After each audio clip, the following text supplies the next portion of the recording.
Je me suis approché de la table et me suis tenu là. La mâchoire de ma femme est tombée, sa bouche restant béante d'incrédulité. C'était la plus laide que je l'ai jamais vue. Douglas commença à se lever, mais je levai la main et dis, « Non, Douglas, ne te lève pas. Tant que tu es assis, tu es en sécurité, mais si tu te lèves, je serai obligé de t'enfoncer les dents dans la gorge, alors s'il te plaît, reste assis. Je détesterais faire une scène ici. » Je fis une pause, jetant un coup d'œil à Julia, et continuai, « Je suis désolé d'interrompre votre moment, mais je dois dire ceci, Julia. Je n'arrive pas à croire que tu aies fait semblant d'être malade juste pour te débarrasser d'un week-end avec moi et être avec cette ordure. » Je pouvais à peine contenir mon dégoût. Il n'y a personne que je déteste plus que Douglas Simon, mais venir ici, à notre endroit spécial, où nous nous sommes rencontrés, où je t'ai demandé de m'épouser, où nous avons partagé tant de moments heureux, ça, c'est autre chose. Cet endroit signifiait tout pour moi, mais plus maintenant. Et toi non plus. Je pris une profonde inspiration. Le jour de notre mariage, tu m'as promis que tu ne me ferais jamais de mal et que tu ne me ferais jamais cesser de t'aimer. Eh bien, je vois 2 promesses brisées maintenant. Je suis blessé, terriblement blessé, et mon amour pour toi fond comme un glaçon dans une tasse de café chaud. Je la regardai, ma voix devenant plus dure. Tu me connais mieux que quiconque, Julia. Tu sais comment je fonctionne. Je vois la situation, je l'analyse, j'identifie le problème et je trouve la solution. J'ai analysé celle-ci, et il est clair que tu veux fréquenter d'autres hommes. Eh bien, je ne le permettrai pas. Je suis ton mari, et je ne suis pas le problème. Si je le suis, ma solution est simple, je supprimerai le problème. Je fis une pause un instant, la fixant. Alors je te quitte. Tu es libre de fréquenter l'homme que tu veux. J'espère qu'il en vaut la peine.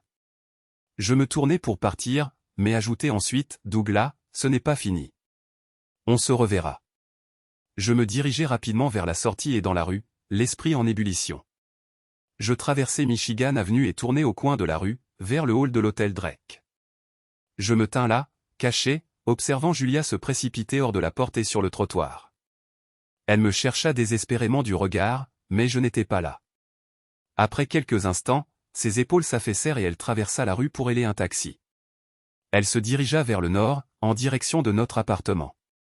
J'étais bouleversé, cela ne faisait aucun doute, mais une petite partie de moi ressentait une certaine consolation, au moins, j'avais gâché sa soirée avec Douglas, et au moins, elle semblait s'être suffisamment souciée de moi pour le quitter et rentrer chez elle, espérant m'y trouver.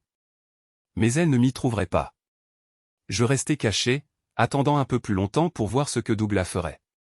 Peu de temps après, il sortit, et là un taxi est parti dans la direction opposée. Je décidai de rester au Drake quelques jours pour me vider la tête et décider de ce que j'allais faire de ma vie. J'entrai et réussis à obtenir une chambre. Vous vous demandez probablement comment nous en sommes arrivés là, alors laissez-moi vous expliquer. Je m'appelle John Burton et ma femme s'appelle Julia. Quand j'ai obtenu mon diplôme du MIT, j'ai décroché un poste d'ingénieur logiciel chez Grace System Solutions, une entreprise de développement de logiciels à Chicago. Le propriétaire de l'entreprise, Greg Grace, était un patron correct, et j'ai rapidement gravi les échelons.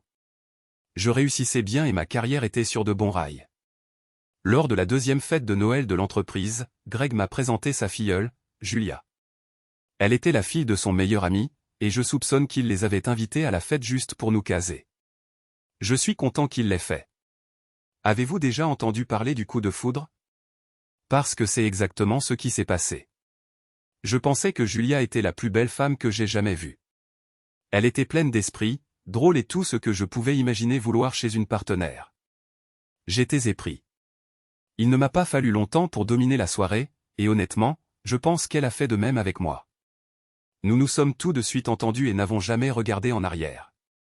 Comme je l'ai mentionné plus tôt, la fête a eu lieu chez Spaga, et c'est devenu notre endroit spécial. 3 mois plus tard, lors d'un autre rendez-vous le samedi soir chez Spaga, je lui ai demandé de m'épouser.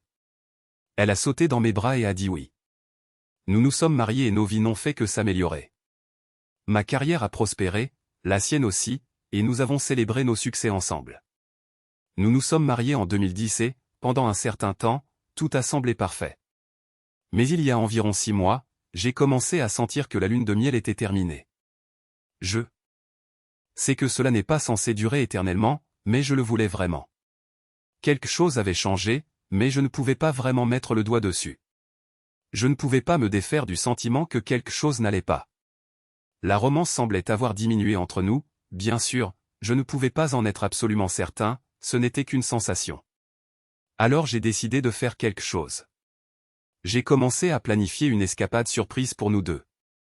Un de mes meilleurs amis, Adam Hartley, travaillait dans l'industrie du logiciel avec son père Ben. En fait, ils étaient des clients de l'entreprise de Greg. Je faisais fréquemment des voyages à leur bureau à Cleveland, alors j'ai prévu de faire coïncider l'escapade avec l'un de ces voyages. Julia et moi étions censés rencontrer Adam et Ben, ainsi que leurs femmes Caroline et Gloria, pour dîner le vendredi soir, puis nous avions une brève réunion d'affaires le samedi matin avant de nous rendre aux chutes du Niagara pour quelques jours, juste nous deux. J'espérais que ce serait la chance parfaite de nous reconnecter. Mais Julia ne semblait pas enthousiasmée par l'idée. Elle n'était clairement pas pressée de faire le voyage avec moi. Elle ne connaissait pas la surprise des chutes du Niagara, car je voulais que ce soit une révélation romantique pour relancer notre seconde lune de miel. Malgré cela, elle n'arrêtait pas d'hésiter et j'ai dû un peu insister pour qu'elle accepte. Le vendredi matin arriva et quand je me suis réveillé, Julia n'était pas dans notre lit. Je l'ai trouvée endormie dans la chambre d'amis. J'ai chuchoté, « Julia, tu es réveillée ?» Elle a bougé légèrement et a répondu, « John, je suis tombée malade hier soir. Je ne voulais pas te déranger, alors je suis venue ici. Je suis vraiment malade et j'ai juste besoin de dormir plus. Peux-tu appeler mon bureau et leur dire que je ne viendrai pas aujourd'hui ?» J'ai fait ce qu'elle a demandé et je suis allé travailler, la laissant se reposer. Vers 10 heures, j'ai appelé pour prendre de ses nouvelles. Elle a dit qu'elle était toujours malade. J'ai répondu, « Eh bien, je suppose que j'irai seul à Cleveland alors, mais je n'ai pas eu de réponse. » Alors j'ai raccroché et j'ai immédiatement appelé Adam pour lui faire savoir que je viendrais seul. Nous avons également discuté de la modification des plans. Adam a suggéré que puisque Julia ne pouvait pas venir, il devrait annuler le voyage à Cleveland et venir à Chicago à la place. Les deux couples me rencontreraient le vendredi soir et le samedi, ils pourraient faire du shopping sur le Magnificent Mile. Si Julia se sentait mieux, nous pourrions dîner ensemble. J'ai adoré l'idée, alors j'ai pris des dispositions pour qu'il séjourne à l'hôtel Drake et j'ai réservé une table chez Spaga pour le dîner à 18 h. J'ai annulé mon vol, l'hôtel à Cleveland, la location de voiture et l'hôtel aux chutes du Niagara. C'était décevant, mais que pouvais-je faire? À 15 h, j'ai rappelé Julia pour vérifier si elle se sentait mieux et voir si elle se joindrait à nous pour le dîner, mais j'ai eu un signal occupé. J'ai été distrait par le travail et j'ai oublié de la rappeler. Finalement, à 17 h 30, j'ai rappelé, mais ça a abouti sur sa messagerie vocale. Je lui ai laissé un message avec les plans mis à jour et je me suis précipité dehors. J'ai pris un taxi pour Spaga afin de retrouver les Hartley. Nous prenions des cocktails quand, soudain, Adam eut l'air mal à l'aise. « John, je suis désolé, mais ça va te bouleverser. Julia vient d'entrer avec un autre homme. Il est assis derrière toi et à ta gauche, contre le mur. » Mon cœur se serra. Je me suis lentement retourné et là, elle était assise avec un autre homme. Je n'arrivais pas à y croire. Et cet homme n'était autre que Douglas, le chien, Simon. Je le détestais et je le détesterai toujours. Il avait été fiancé à ma sœur Barbara, mais l'avait laissé en plan devant l'hôtel. 2 jours plus tard, il s'était présenté à sa porte pour lui dire qu'il ne voulait pas se marier. 3 semaines après cela, nous avions vu l'annonce de son mariage avec une autre femme dans le journal, suivie d'une annonce de naissance 5 mois plus tard. Barbara avait été dévastée, et bien que je croie qu'elle est mieux sans lui, elle ne s'est jamais complètement remise de cette trahison. Maintenant, vous comprenez pourquoi je l'appelle ainsi et pourquoi je le déteste tant. Mais revenons au présent. Dire que j'étais choqué serait un euphémisme. J'étais complètement sidéré. J'ai essayé de parler, mais tout ce que je pouvais faire était de bégayer. Je pouvais voir les regards choqués sur tous les visages et je savais qu'ils ressentaient de la sympathie pour moi. Finalement, j'ai réussi à parler, eh bien, n'est-ce pas quelque chose? Évidemment, je ne peux pas continuer cette soirée avec vous. Je ne vais pas rester assis ici et faire semblant de ne pas avoir vu ce que nous venons tous de voir. Je vous suggère de profiter du sainte de votre soirée. Pourquoi ne nous rejoindriez-vous pas pour le petit déjeuner demain matin à 9 h 30 au café de votre hôtel? J'ai dit, je suis sûr que je serai en meilleure forme d'ici là. Il est également clair que Julia et moi ne vous rejoindrons pas pour le dîner de demain soir. Je suis vraiment désolé, s'il vous plaît, pardonnez-moi. J'ai serré dans mes bras les dames et les deux hommes, qui étaient après tout des amis de longue date. Puis je me suis dirigé vers la table où Julia était assise.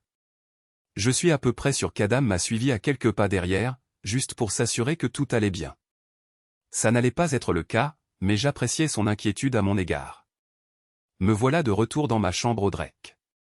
J'avais éteint mon téléphone portable pendant que je m'enregistrais, mais je savais que je devais le rallumer. Il y avait plusieurs messages de Julia. Comme n'importe qui à ma place, je les ai supprimés sans les écouter. Tandis que je supprimais le dernier message vocal, mon téléphone a sonné de nouveau, mais je l'ai laissé passer en messagerie vocale. Je ne voulais rien entendre de ce qu'elle avait à dire. Quand il a sonné avec un nouveau message vocal, je l'ai juste supprimé et j'ai éteint mon téléphone de nouveau. Le samedi matin, j'ai rencontré Adam et Ben pour discuter de notre relation d'affaires. J'ai dit, eh bien, les gars, je pense qu'il va y avoir des changements importants dans ma vie.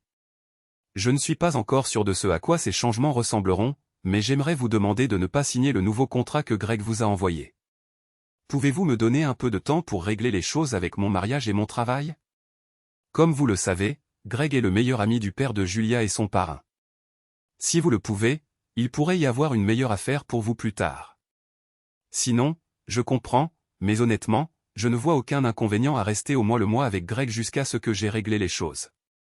Ils ont tous les deux répondu, John, nous ferons ce que tu demandes. Nous sommes avec Greg à cause de toi. Si ta situation change, nous serons toujours avec toi. Fais-nous savoir ce que nous devons faire. Nous sommes là pour toi, de quelque manière que tu aies besoin de nous. J'étais profondément ému et je n'ai pas pu m'empêcher de verser une larme.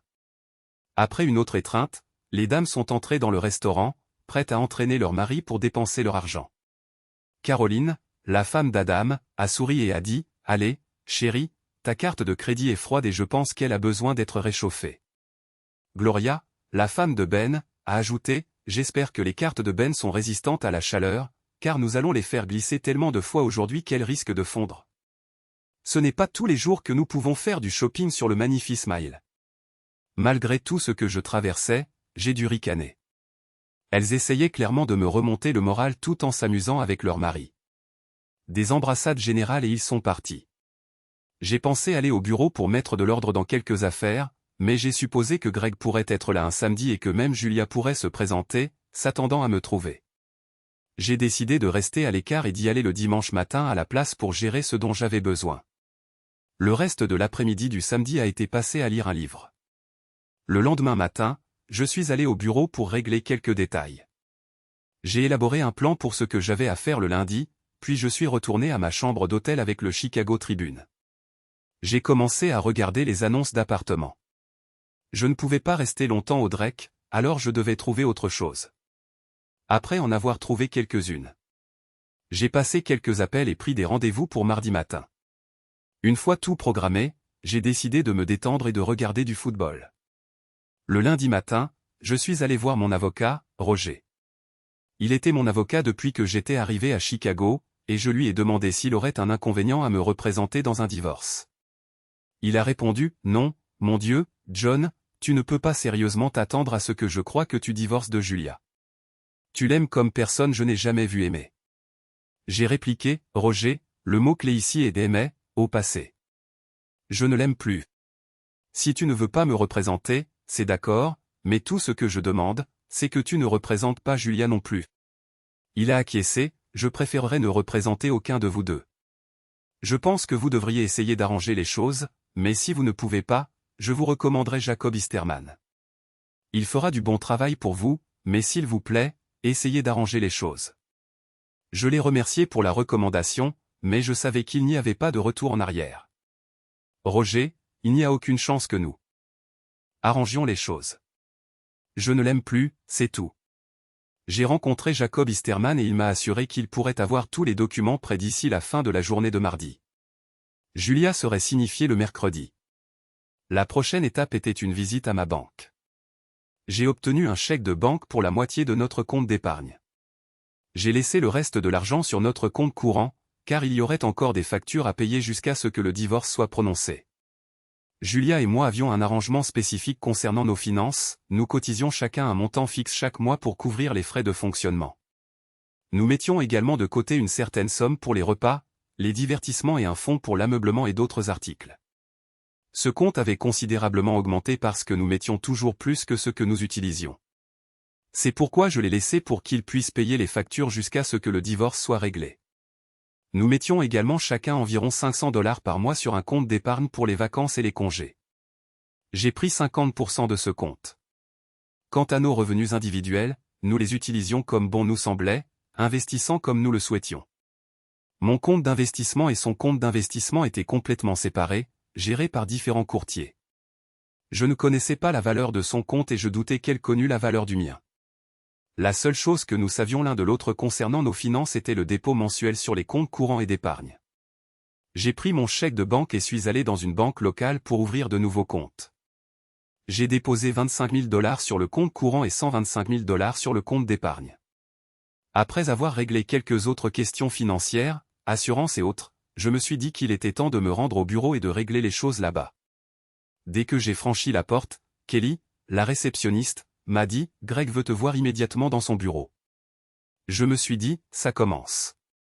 Quand j'ai frappé à sa porte, Greg a appelé « Entre, John, et ferme la porte derrière toi ». Il était déjà au téléphone, mais à son ton, je pouvais dire que quelque chose n'allait pas. Il a raccroché et a dit « Julia m'a appelé ». « Qu'est-ce qui se passe, bon sang ?» J'ai tout expliqué et il a demandé « Qu'est-ce que tu vas faire maintenant ?»« Je vais divorcer d'elle », ai-je répondu. « Qu'est-ce que tu en penses ?» Greg m'appréciait, mais il pouvait parfois être arrogant, et cela s'est manifesté à ce moment-là. « Oh non, tu ne feras pas ça, John. Tu vas ravaler ta fierté et arranger ça avec ta femme. Il est hors de question que tu divorces d'elle et continues à travailler ici.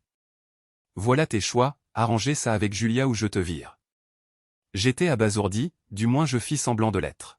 « Greg, es-tu en train de me dire que mon travail n'est pas assez précieux pour que tu puisses ignorer le fait que je divorce de Julia? N'ai-je pas fait du bon travail pour toi? Ai-je enfreint des règles de l'entreprise? Ai-je manqué de suivre la politique de l'entreprise?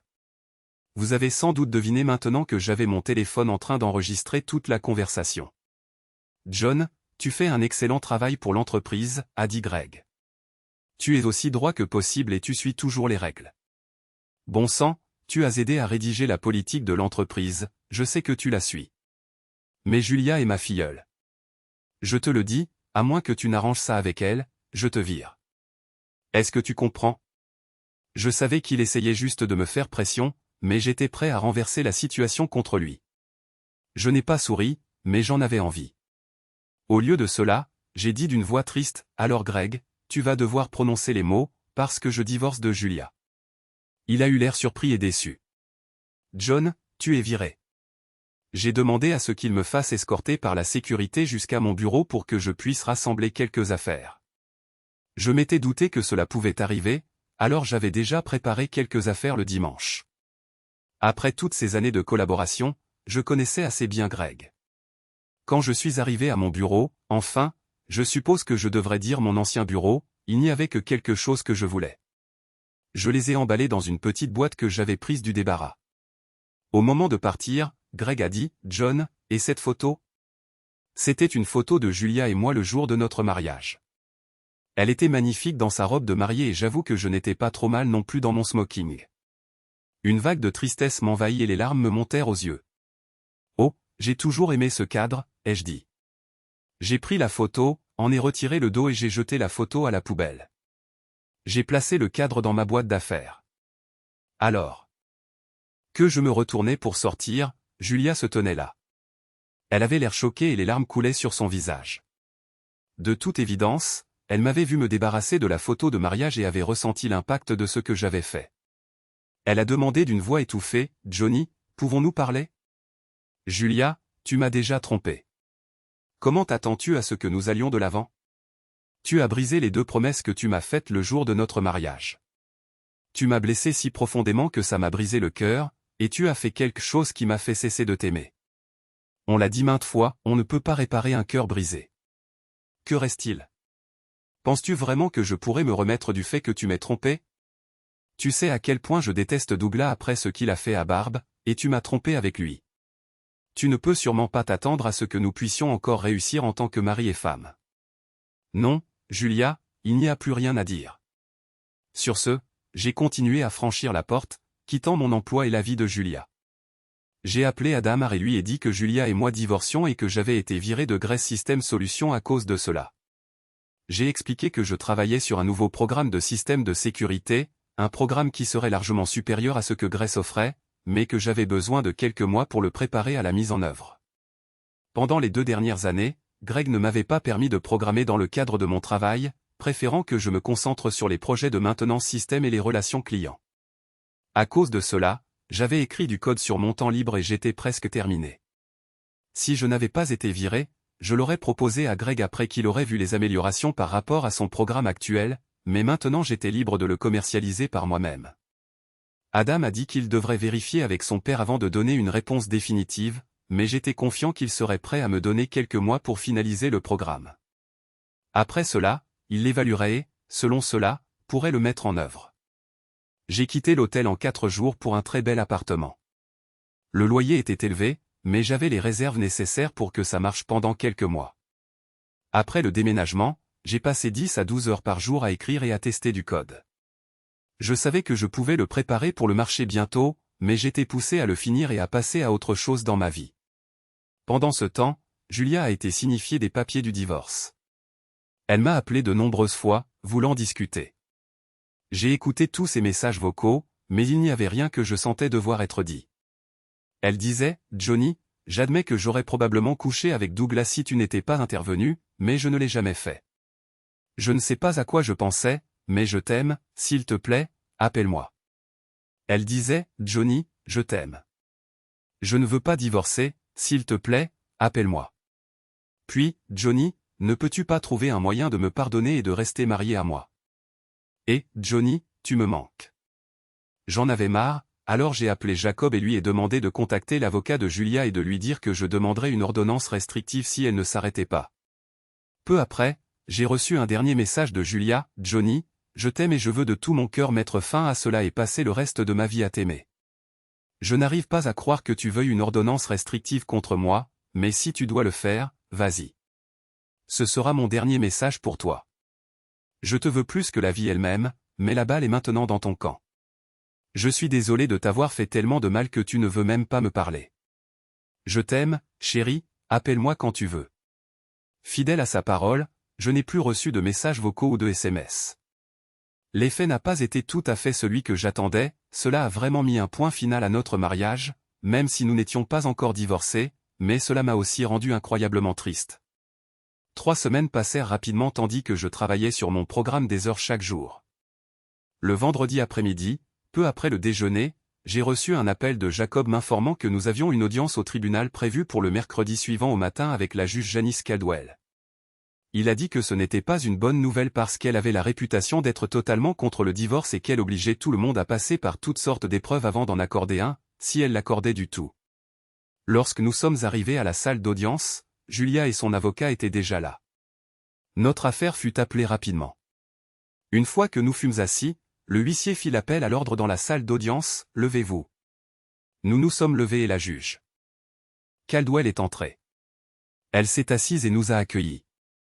Se tournant vers moi, elle a demandé, en tant que demandeur dans cette affaire de divorce, « Je vous demande si vous souhaiteriez abandonner cette procédure et rentrer chez vous pour travailler sur votre mariage. » J'ai répondu, « Non, votre honneur, je veux poursuivre la procédure. » Je pouvais dire que les ennuis arrivaient quand elle m'a lancé un regard désapprobateur, mais elle a dit, « D'accord. » Puis elle s'est tournée vers Julia et a demandé, « Madame Burton, êtes-vous d'accord avec cette demande de divorce ou voulez-vous travailler à sauver votre mariage? » Julia n'a pas hésité, « Votre honneur, je ne veux absolument pas divorcer. J'aime mon mari et je ne désire rien de plus que de sauver mon mariage. » La juge Caldwell s'est tournée vers moi, « Monsieur Burton, j'ai examiné attentivement la pétition et je constate que vous déposez votre demande sur la base de différences irréconciliables. Je note également que votre règlement proposé est extrêmement équitable et je ne vois aucune indication de la vindicte habituelle du demandeur typique. Avez-vous une explication à cela? » J'ai pris une profonde inspiration, « Votre honneur, je ne la déteste pas. Je ne veux pas lui faire de mal et je n'ai aucune raison de ne pas être équitable dans le règlement. Je ne veux juste plus être marié à elle parce que je ne l'aime plus. Julia a haleté, un léger sanglot s'échappant de ses lèvres. L'expression de la juge est restée inchangée, mais je pouvais dire qu'elle pesait ses mots avec attention. Je pense qu'il y a une réelle chance que vous deux puissiez régler vos problèmes si on vous donne l'opportunité appropriée. Je vais ordonner une thérapie de couple avec un thérapeute très qualifié. Il y aura 3 séances conjointes, une initiale, puis 3 séances individuelles pour chacun de vous, suivies de 2 séances conjointes supplémentaires. La seule exception est si le thérapeute informe la cour qu'il n'y a aucun espoir de sauver ce mariage. Ainsi ordonné. Elle frappa de son marteau, le son résonnant dans la pièce. Affaire suivante. Je voulais protester, mais Jacob, qui se tenait tranquillement à mes côtés, me tint le bras. John, va juste à la première séance. Voici quelque chose change. Sinon, faites clairement savoir au thérapeute que vous voulez en finir et voyez ce qui se passe ensuite. À contre-cœur, j'ai accepté. La première séance de thérapie fut un désastre. Julia pleurait. Je m'étais excusé et m'avais supplié d'arrêter le divorce et de travailler sur notre mariage. Le conseiller m'a écouté, mais ne semblait pas compatissant à mon désir de mettre fin aux choses. Il a demandé à John, « Pourquoi ne me dites-vous pas pourquoi vous ne voulez pas envisager de travailler sur votre mariage ?» J'ai soupiré, essayant de garder mon calme. « Dr Graham, laissez-moi vous raconter une histoire. Ce n'est pas de la fiction, mais cela pourrait sonner comme un conte de fées. J'étais à la fête de Noël de mon entreprise quand j'ai vu une fille de l'autre côté de la pièce. Avez-vous déjà entendu parler du coup de foudre? Eh bien, pour moi, ce fut le cas. Mon patron m'a présenté sa filleule, Julia, et à partir de ce moment, j'ai su qu'elle était la femme avec qui je voulais passer ma vie. J'ai jeté un coup d'œil à Julia, elle n'était plus la femme en larmes qu'elle avait été plus tôt. Elle souriait, et pendant un instant, j'ai presque oublié tout ce qui s'était passé. Mais j'ai continué, ce fut le coup de foudre pour moi, Dr Graham. Ce n'est pas quelque chose qui a grandi avec le temps, ce fut instantané. Est-ce que cela vous donne des pistes quant à mon profil psychologique? Je pense que oui. Alors, si je peux tomber amoureux au premier regard, n'est-il pas possible que je puisse tomber désamoureux tout aussi rapidement? Julia a tressailli à mes mots, mais j'ai insisté, elle avait un rendez-vous avec un autre homme. Elle affirme qu'elle n'a jamais couché avec lui et je la crois, mais je sais pertinemment qu'elle l'aurait fait si je n'étais pas intervenu. Elle m'a trompé, peu importe comment on regarde la situation. Un rendez-vous avec un autre homme est toujours de la tricherie. Et pour aggraver les choses, l'homme avec qui elle était Douglas Dog Simon, mon pire ennemi. Vous voyez, elle savait à quel point je le détestais, à quel point il avait blessé ma sœur Barbara, et pourtant elle l'a choisi. J'ai fait une pause, sentant le poids de tout ce que je disais. Et puis, pour couronner le tout, elle est allée avec lui à notre endroit spécial, l'endroit où nous nous sommes rencontrés, l'endroit où je l'ai demandé en mariage, l'endroit où nous avons eu tant de bons souvenirs. C'était l'endroit où j'imaginais que nous célébrerions la naissance de notre premier enfant. Quand je l'ai vu avec lui, levant leur verre, trinquant l'un à l'autre et souriant, c'était comme si mon cœur s'ouvrait en deux, et l'amour que j'avais. Est-ce pour elle a commencé à s'écouler. Au moment où j'ai atteint leur table, mon cœur était déjà à moitié vide. Au moment où je suis sorti de ce restaurant, il était mort. Il n'y avait plus d'amour pour elle. J'ai fait une pause, puis j'ai regardé directement Julia. Alors maintenant, vous voyez, Dr Graham, pourquoi je ne veux plus être marié à elle. Il n'y a plus d'amour. Et je ne veux pas être dans un mariage quand je ne l'aime plus. Je ne peux pas être plus clair que ça. À ce moment-là, Julia pleurait ouvertement. J'ai ressenti un pincement de sympathie, mais cela n'a pas changé ma détermination. Je me suis tourné vers elle et j'ai dit, « Julia, je suis désolé, je ne veux pas te faire de mal, mais tu ne vois pas mon point de vue? Tu ne voudrais pas être mariée à moi si je ne t'aimais pas. Et je ne t'aime plus. » Le docteur Graham a dit, « Eh bien, notre temps est écoulé pour aujourd'hui. C'est tout pour aujourd'hui, mais j'ai l'impression que nous avons tout couvert et je suis confiant que nous pouvons progresser avec des conseils individuels. Je crois vraiment que nous pouvons nous reconnecter. Je recommanderais au juge que ces sessions se poursuivent. » À ce moment-là, j'étais furieux. Après tout ce que je venais de dire, il était hors de question que j'assiste à d'autres sessions. Si vous pensez qu'il y a une chance que ce mariage survive, vous devez être fou. Ayez vos sessions avec Julia si vous voulez, mais je n'en ferai pas partie. Je me suis levé et j'ai quitté le bureau. Je n'arrivais pas à croire à quel point elle était inconsciente. 2 jours plus tard, j'ai reçu une lettre du tribunal avec 3 dates fixées pour mes sessions de conseil individuel.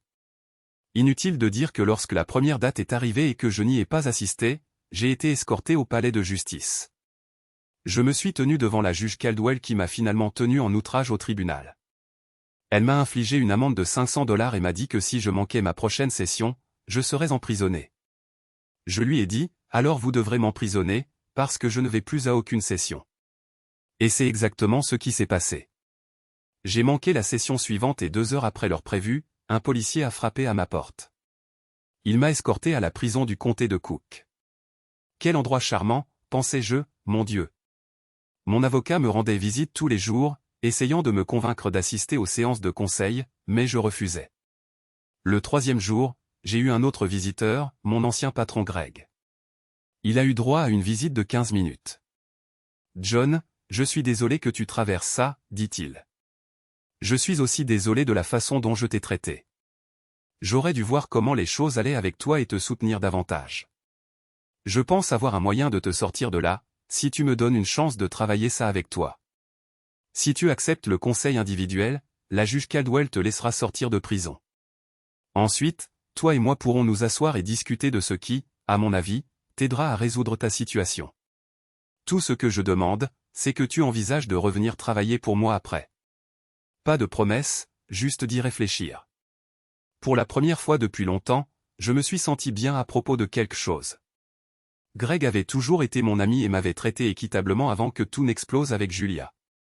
J'ai accepté de faire ce qu'il demandait et j'ai promis d'envisager de retourner travailler pour Grace System Solutions. La juge a programmé ma première session individuelle pour le lendemain. Un officier m'a raccompagné chez moi où je me suis douché, rasé et habillé pour le rendez-vous. Ensuite, il m'a conduit à la session et a attendu pendant que j'y assistais. La session s'est déroulée exactement comme prévu, beaucoup de fouilles psychologiques et de sondages. J'ai fait de mon mieux pour coopérer. Quand ce fut fini, le docteur Graham m'a raccompagné et a dit à l'officier, « Monsieur Burton a été très coopératif et a accepté d'assister à la prochaine session dans une semaine. » L'officier a répondu, « Très bien, Monsieur Burton, vous êtes libre de rentrer chez vous. Mais laissez-moi vous avertir, si vous manquez la session de la semaine prochaine, vous serez de nouveau présenté devant la juge Caldwell. Et croyez-moi, vous ne voulez pas être à sa place alors. Elle est dure quand elle se fâche, alors ne manquez pas cette session. » J'ai appelé Greg et nous avons convenu de nous rencontrer à mon appartement le lendemain. Nous avons passé toute la matinée à discuter de son plan proposé. Nous avons fait tous les arrangements nécessaires pour obtenir ce dont nous avions besoin, puis nous sommes allés déjeuner. Ensuite, nous nous sommes assis à nouveau pour discuter de mon implication future avec Grace System Solutions. Greg, dis-je, je t'ai toujours respecté et tu as été un bon ami, mais je dois faire ce qui est le mieux pour moi. Tu te souviens peut-être que lorsque j'ai eu ma dernière promotion, tu m'as dit de ne faire aucune programmation. Tu as dit que j'étais trop précieux en tant que responsable de la maintenance des systèmes et responsable des relations avec le service client pour m'impliquer dans la programmation.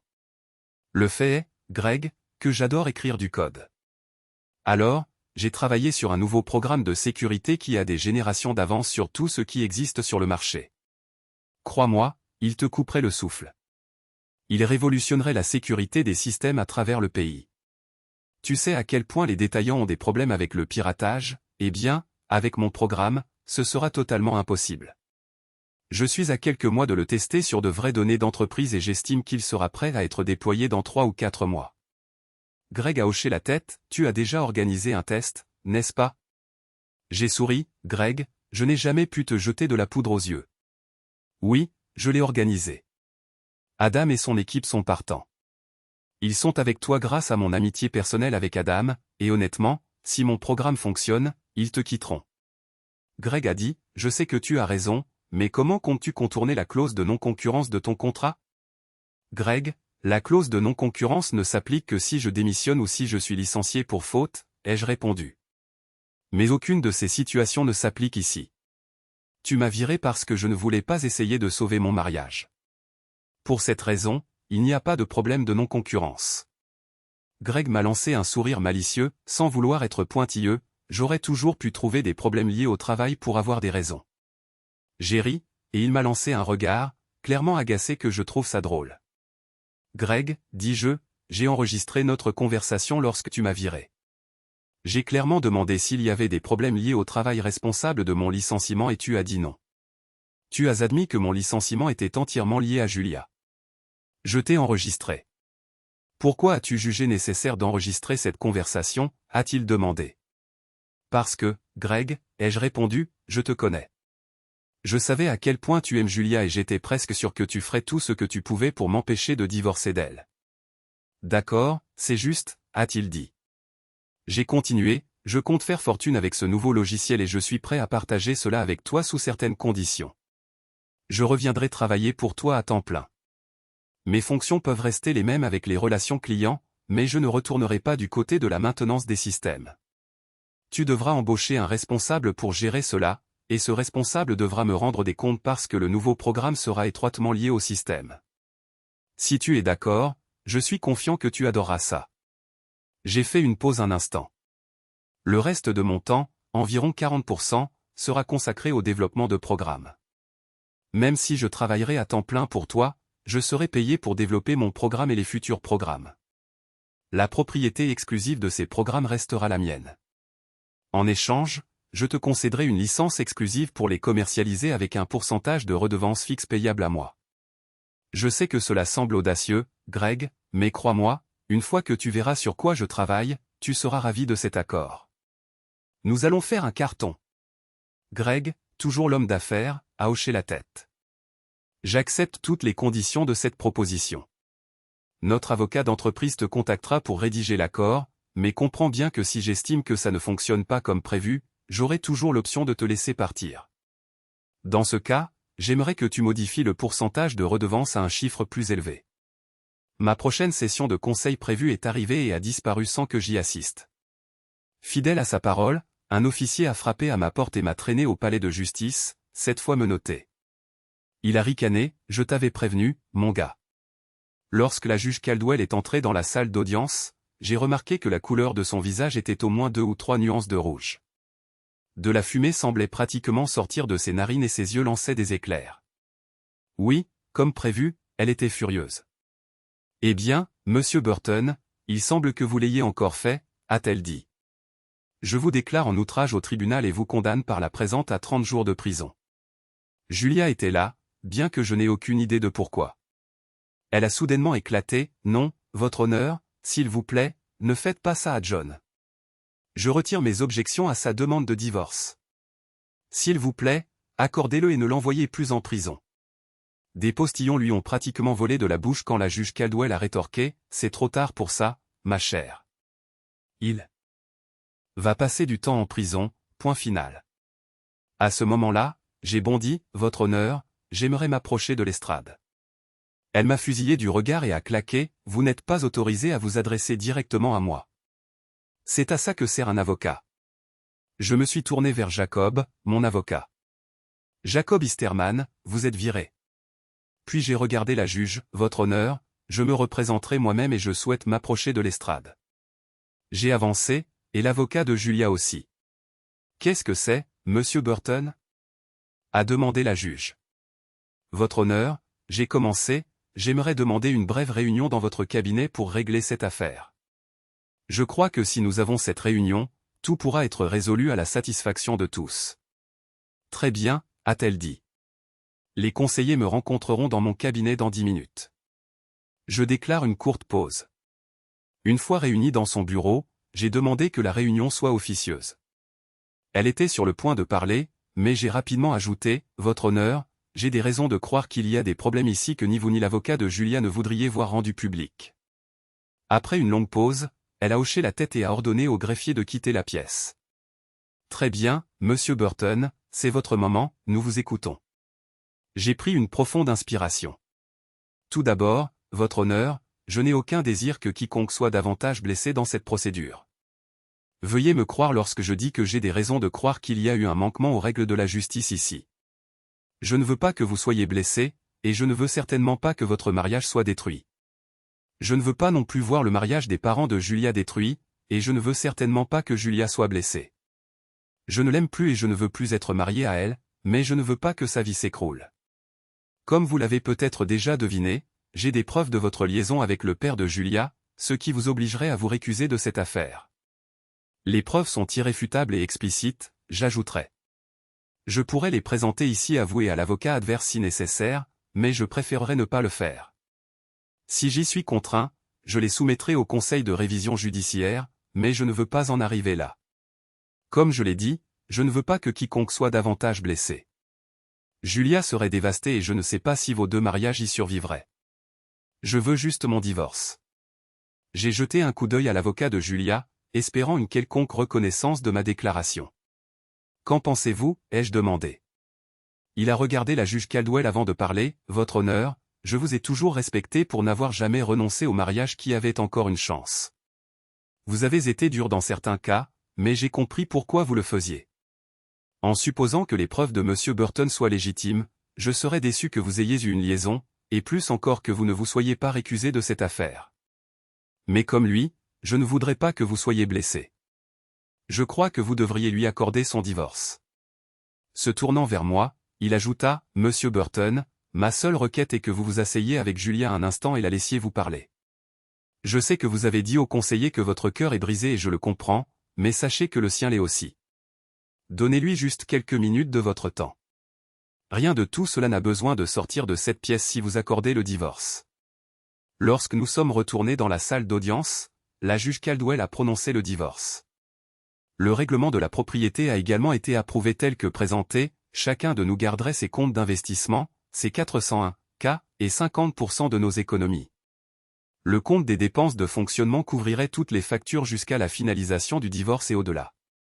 Le condo, restant sous la garde de Julia, lui permettrait d'y vivre aussi longtemps qu'elle le souhaitait, mais si elle le vendait, le produit net serait partagé à 50-50e. La juge a annulé sa décision précédente de 30 jours de prison et m'a infligé une amende de $500, que j'ai volontiers payée. J'ai réalisé qu'elle devait sauver la face d'une certaine manière, compte tenu de l'attention inhabituelle que cette affaire attirerait probablement. Personne ne voulait ce genre d'attention. Comme promis, je me suis assis avec Julia dans une salle d'entretien privée à côté de la salle d'audience. Elle s'est à nouveau excusée, expliquant qu'elle ne savait pas pourquoi elle avait fait ce qu'elle avait fait. Elle m'a dit qu'elle continuerait à voir son conseiller jusqu'à ce qu'elle comprenne pourquoi. Elle a dit qu'elle m'aimerait toujours et a imploré mon pardon. Je te pardonne, Julia, ai-je dit, et je ne te déteste pas. Je ne t'aime juste plus. Je l'ai serré dans me. Bras et suis sorti de la pièce. Alors que je m'éloignais dans le couloir, je pouvais l'entendre pleurer. J'ai passé les 6 semaines suivantes à travailler sur mon nouveau programme de sécurité et j'étais sur le point de l'implémenter sur le système d'Adam et Ben. Environ une semaine avant mon départ prévu pour Cleveland, j'ai reçu un appel de Julia. « Johnny, dit-elle, j'ai décidé de vendre le condo et j'ai une offre de $560 000. Je ne voulais pas le vendre à quelqu'un d'autre avant de te donner la chance de l'acheter si tu le veux. Tu peux me payer $280 000 et je rejetterai l'autre offre. Qu'en penses-tu ? Tout d'abord, lui ai-je dit, je ne veux pas du condo. Tu peux aller de l'avant et le vendre. Fais parvenir ma part du produit de la vente à mon avocat, à mon nom. Tu t'occuperas des formalités de la vente et t'assureras que les fonds arrivent sur mon compte. Mais pourquoi le vends-tu ? Je le vends parce que je quitte la ville, a-t-elle répondu. J'ai un nouveau travail et je ne vivrai plus ici.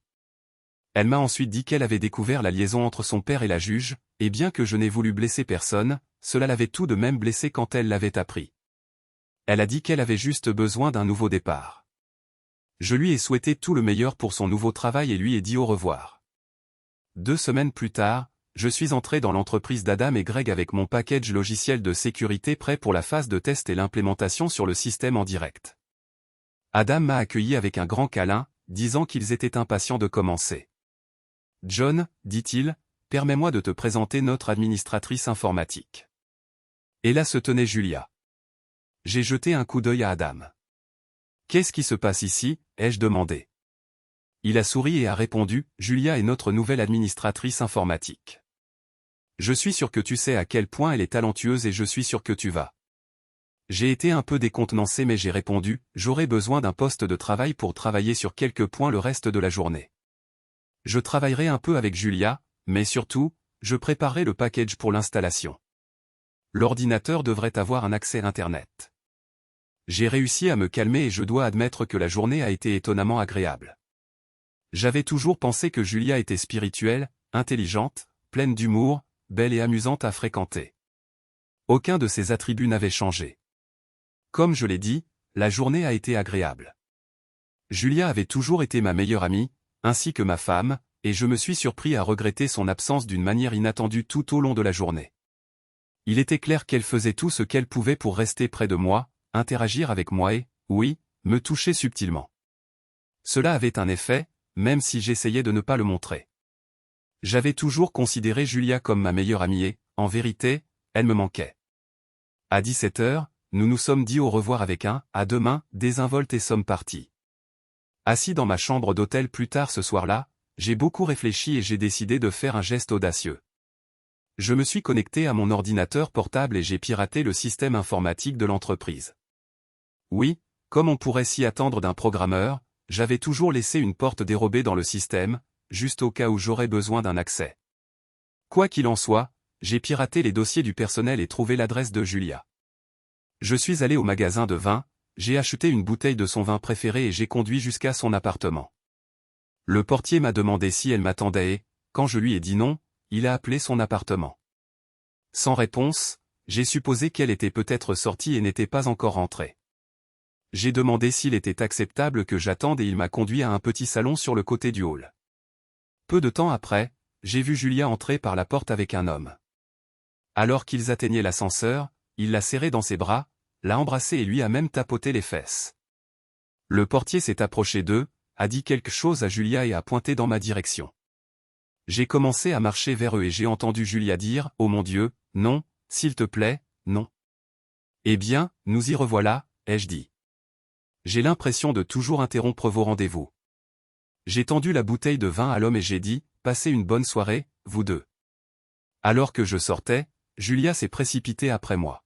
« Johnny, s'il te plaît, ne pars pas, s'il te plaît, ne me quitte plus » a-t-elle plaidé, mais je suis parti. Je suis retourné à mon hôtel et j'ai envoyé un email à Julia à l'entreprise. Objet, à propos d'aujourd'hui. Julia. Lorsque je suis entré dans le bureau d'Adam aujourd'hui, j'ai été surpris de t'y voir. Il ne m'a pas fallu longtemps pour comprendre. Docteur que tu avais probablement démissionné, vendu le condo, déménagé à Cleveland et commencé à travailler pour Ben et Adam juste pour être près de moi. Je suis peut-être arrogant, mais j'ai supposé que tu voulais une chance de te reconnecter, de voir si nous pouvions nous remettre ensemble. J'imagine que Greg y est pour quelque chose, te disant sur quoi je travaillais et où je serais. Cela ne me surprend pas, mais ça ne me fait pas plaisir qu'il s'immisce dans ma vie. Honnêtement, j'étais content de te voir. Tu m'as manqué. Après tout, nous étions de grands amis. J'ai apprécié d'être avec toi aujourd'hui, ça faisait vraiment du bien. Je ne voulais pas que ça se termine, alors j'ai décidé d'apporter une bouteille de vin pour que nous puissions discuter davantage, loin du bureau. J'ai dû prendre un moment pour me recentrer, mais j'ai continué, et puis ma surprise est venue quand je t'ai vu avec un autre homme. Cela me laisse perplexe. Tu te donnes tout ce mal pour être de nouveau près de moi, et pourtant, dans le court laps de temps que tu as passé à Cleveland, tu as déjà commencé une relation intime avec quelqu'un d'autre. Les deux seules explications auxquelles je peux penser sont soit que tu n'es pas réellement intéressé à renouveler notre relation, soit que tu penses toujours que tu peux être avec moi tout en sortant avec d'autres hommes. Eh bien, de toute façon, je suis hors de l'équation. J'ai remis en question ma décision de divorcer de toi, mais tes actions me donnent la tranquillité d'esprit. Je n'ai pas fait d'erreur. Ce qui me frustre, c'est de savoir que j'ai failli être encore une fois dupé, en croyant que tu te souciais de moi. Tu ne te soucies que de toi-même. J'espère qu'un jour tu trouveras ce qui te rendra heureuse. La seule chose qui reste à dire est ceci, ne me poursuis plus. En ce qui me concerne, je ne devrais plus exister pour toi. Et une bonne vie, Julia. Deuxième email. Objet, concernant le logiciel. Sur une autre note concernant le logiciel sur lequel je travaille, j'aimerais te tenir informé des progrès. J'approche de la phase de test et nous serons bientôt en contact pour sa mise en œuvre. Je te ferai savoir quand tout sera prêt pour les prochaines étapes. Objet, instruction d'installation. Julia. Joint à cet email se trouve un fichier contenant des instructions complètes sur la façon d'activer le logiciel de sécurité. Un mot de passe de 2 mots est nécessaire pour accéder au fichier et au système. Je vais te laisser deviner quels sont ces 2 mots, mais si tu repenses à la dernière fois que nous nous sommes vus à Spago, cela devrait être assez facile. Si tu ne te souviens pas des 2 mots, Adam peut peut-être t'aider, car il les a entendus aussi. Les mots de passe sont « promesse brisée ». Ces 2 mots seront toujours nécessaires pour accéder au système. Je sais que j'étais un peu puéril, mais qu'il en soit ainsi. Chaque fois que tu accèdes au système, je veux que tu te rappelles comment tu as traité notre mariage. J'ai installé le package sur le serveur et, avec les instructions, tu n'auras qu'à l'activer et à définir des codes d'accès de 2e niveau et des mots de passe pour divers utilisateurs. Tout est dans les instructions. Si tu as des problèmes à l'avenir, appelle Greg et il te mettra en contact avec le personnel qui a travaillé avec moi sur le programme, car je ne travaillerai plus là-bas. Bonne chance. Parfois, les hommes qui ont divorcé d'une femme infidèle finissent avec une femme plus jeune, plus belle, plus sexy, plus intelligente et plus perspicace. Elle apprécie davantage le sexe, l'aime pour toujours et ne le trompe jamais. C'était Julia avant qu'elle ne trompe notre mariage, et puis ce ne l'était plus. Je n'ai pas trouvé cette femme. En fait, lorsque j'ai démissionné de Grace System Solutions, je suis tombé dans une profonde dépression. Oui, je continuais à recevoir d'énormes redevances pour les licences du package de sécurité. Greg a continué à le commercialiser, c'était au-delà de mes attentes, mais l'argent n'avait plus d'importance pour moi. J'étais en territoire inconnu. Mon estime de soi avait atteint son plus bas niveau. J'avais perdu toute confiance en moi, une première pour moi, car j'avais toujours été sûr de moi. Je savais que j'avais un problème, alors j'ai agi et j'ai commencé à consulter un conseiller. Après quelques séances, j'ai commencé à me ressaisir. J'ai continué la thérapie, pas avec le Dr Graham, mais c'était quand même un pas dans la bonne direction. Je sortais occasionnellement, mais rien de sérieux. Avec l'argent qui rentrait, ma vie s'est améliorée et j'ai décidé de me laisser porter par les événements pendant un certain temps avant de retomber amoureux. Si vous avez apprécié, abonnez-vous à JK raconte une histoire, pour plus de récits.